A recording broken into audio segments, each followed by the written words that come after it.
Daily bread church bible facts. మట్ల ఆదివారం ఎప్పుడు ఎవరు నిర్ణయించారు? మట్ల ఆదివారం యొక్క ప్రాముఖ్యత ఏమిటి? మట్ల ఆదివారం ద్వారా మనం నేర్చుకోవాల్సింది ఏమిటి అనే విషయాలు ఈ వీడియో ద్వారా పూర్తిగా తెలుసుకుందాం. మొదటిగా బైబిల్ సత్యాన్వేషకులకు ఒక ప్రశ్న. హోసన్న అంటే అర్థం ఏమిటి? దీనికి సమాధానం తెలిసిన వారందరూ కామెంట్ బాక్స్లో వ్రాయగలరు. ఇప్పుడు మన టాపిక్లోనికి వెళ్దాం. ఇప్పుడు మట్ల ఆదివారం ఎప్పుడు ఎలా ప్రారంభమయ్యిందో తెలుసుకుందాం. క్రీస్తు శకం 325వ సంవత్సరం మే నుంచి ఆగస్టు వరకు కౌన్సిల్ ఆఫ్ నేసియా అను మొట్టమొదటి సమావేశం 4 నెలలు జరిగినది. ఈ సమావేశం టర్కీ దేశంలోని బియస్ నగరంలో జరిగింది. ఈ సమావేశాన్ని ఏర్పాటు చేసినవాడు రోమా చక్రవర్తి అయిన కాన్స్టంటైన్ I. ఈ సమావేశంలో క్యాథలిక్ చర్చ్, తూర్పు orthodox church, oriental orthodox church, church of the east, western చర్చిలకు సంబంధించిన బిషప్లు పాల్గొన్నారు.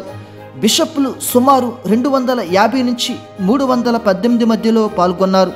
వీరితో పాటు బిషప్ల సేవకులు కూడా పాల్గొన్నారు. ఈ సమావేశానికి అధ్యక్షత వహించిన వారు ఎవరంటే కోర్టుబాకు చెందిన హోసియస్ మరియు అలెగ్జాండ్రియాకు చెందిన పోప్ అలెగ్జాండర్ I అధ్యక్షులుగా ఉన్నారు. ఈ సమావేశంలో క్రైస్తవుల శ్రేయస్సు కోసం లేఖనాలను అధ్యయనం చేసి చారిత్రక ఆధారాలతో కొన్ని ముఖ్యమైన విషయాలు తీర్మానించారు. అవి ఏమిటంటే క్రీస్తు స్వభావం, చర్చ్ ఫాదర్ల నియమాలు, బాప్తిస్మ నియమాల గురించి, జెరూసలేం యొక్క వీక్షణకు గౌరవ అధికారం కల్పించడం, ఈస్టర్ రోజును నిర్ణయించడం, ఆదివారం ఆరాధనల గురించి మొదలగు ముఖ్యమైనవి చర్చించి ఆమోదం తెలిపారు. ఇప్పుడు ఈ సమావేశంలో నిర్ణయించిన తర్వాతనే ఈస్టర్ పండుగను అధికారికంగా క్రైస్తవులు చేయడం ప్రారంభించారు. ఇప్పుడు మనం మట్ల ఆదివారం ఎలా వచ్చిందో తెలుసుకోవాలంటే ముందు ఈస్టర్ని ఎలా నిర్ణయించారో తెలుసుకోవాలి. ఈస్టర్ని ఎలా నిర్ణయించారంటే మార్చిలో కానీ మార్చి తర్వాత వచ్చే పౌర్ణమికి దగ్గరలోని ఆదివారాన్ని ఈస్టర్ రోజుగా నిర్ణయిస్తారు. అప్పుడు ఈస్టర్ రోజుని ఆదివారాలు తీసేసి 40 రోజులు వెనక్కి లెక్కపెట్టి భస్మ బుధవారమును నిర్ణయిస్తారు. ఇప్పుడు ఈస్టర్ రోజు కంటే ముందున్న ఆదివారాన్ని మట్ల ఆదివారం అంటారు.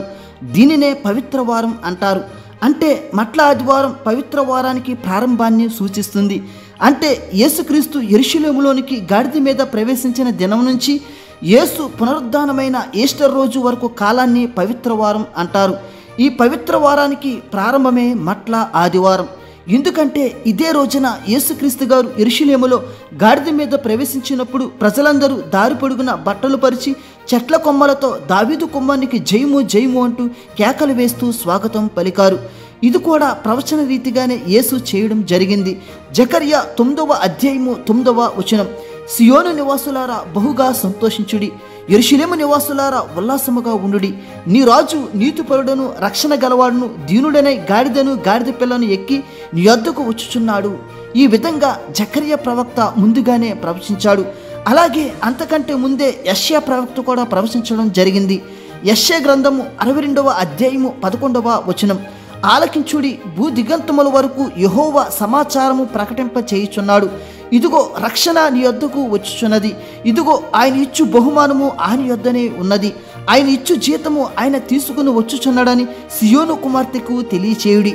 ఈ విధంగా జీతం తీసుకుని అనగా విలువైన రక్తమును అర్పించుటకు యెరూషలేముకు యేసుక్రీస్తు వస్తాడని యెషయా ప్రవక్త ముందుగానే ప్రవచించాడు. ఇప్పుడు మట్ల ఆదివారం రోజున జరిగిన సంఘటనలో కొన్ని ముఖ్యమైన విషయాల గురించి తెలుసుకుందాం. మొదటిగా యేసు గాడిదను ఎంచుకుంటకు కారణాలు ఏమిటో తెలుసుకుందాం.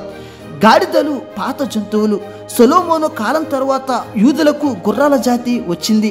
కానీ అంతకు ముందైతే గాడిదల మీద గొప్ప గొప్ప వ్యక్తులు ప్రయాణం చేసేవారు. దీన్ని మనం న్యాయాధిపతులు 10:4, న్యాయాధిపతులు 12:14లో చూడవచ్చు. కానీ సొలొమోను కాలం తర్వాత గుర్రాలు వచ్చిన తర్వాత గాడిదలకు విలువ లేకుండా పోయింది. వీటిని పేద ప్రజలు మాత్రమే బరువులు మోయుటకు ప్రయాణాలకు ఉపయోగించేవారు. ఇప్పుడు అటువంటి గాడిదనే యేసుక్రీస్తు ఎంచుకున్నారు. దీనికి గల కారణం ఏమిటంటే పూర్వపు రోజుల్లో గాడిద మీద ప్రయాణించడం ద్వారా శాంతియుత ఉద్దేశంతో వచ్చినట్లు చూపిస్తుంది. అందుకే గాడిద శాంతిని సూచిస్తుంది.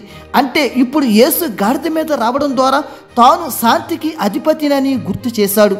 ఇప్పుడు రెండవది, యెరూషలేములో ప్రజలు చెట్ల కొమ్మలను ఉపయోగించడం ద్వారా లేదా గాలిలో ఊపడం ద్వారా అది మంచితనాన్ని, విజయాన్ని సూచిస్తుంది. అంటే రాబోయే మరణంపై యేసు నెరవేర్చబోయే విజయానికి ప్రతీక. అందుకే మొదటి కోరింది 15:55లో ఓ మరణమా నీ విజయం ఎక్కడ, ఓ మరణమా నీ ముళ్ళెక్కడ. మరణంపై విజయం సాధించిన వాడు యేసు మాత్రమే. ఇప్పుడు మూడవది, ప్రజలు హోసన్నా అని కేకలు వేయడం జరిగింది. హోసన్నా అంటే ఇప్పుడే రక్షించుము అని అర్థం. అంటే ప్రజలందరూ వారి మనసులలో రక్షకుడు యేసే అని విశ్వసించారు. రోమ 10:9లో చెప్పబడిన రీతిగా యేసు ప్రభువు అని నోటితో ఒప్పుకుంటే, అలాగే హృదయంలో విశ్వసిస్తే రక్షింపబడతారు అని లేఖనం సెలవిస్తుంది. ఈ విధంగా ప్రజలు హోసన్నా అంటూ కేకలు వేయడం జరిగింది.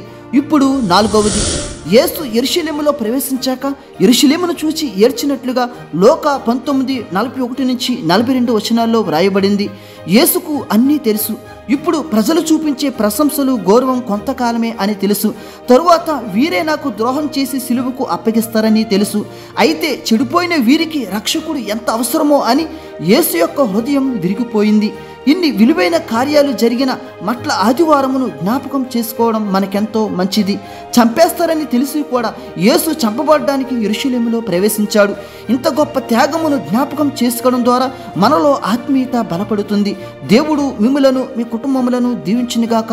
ఆమేన్.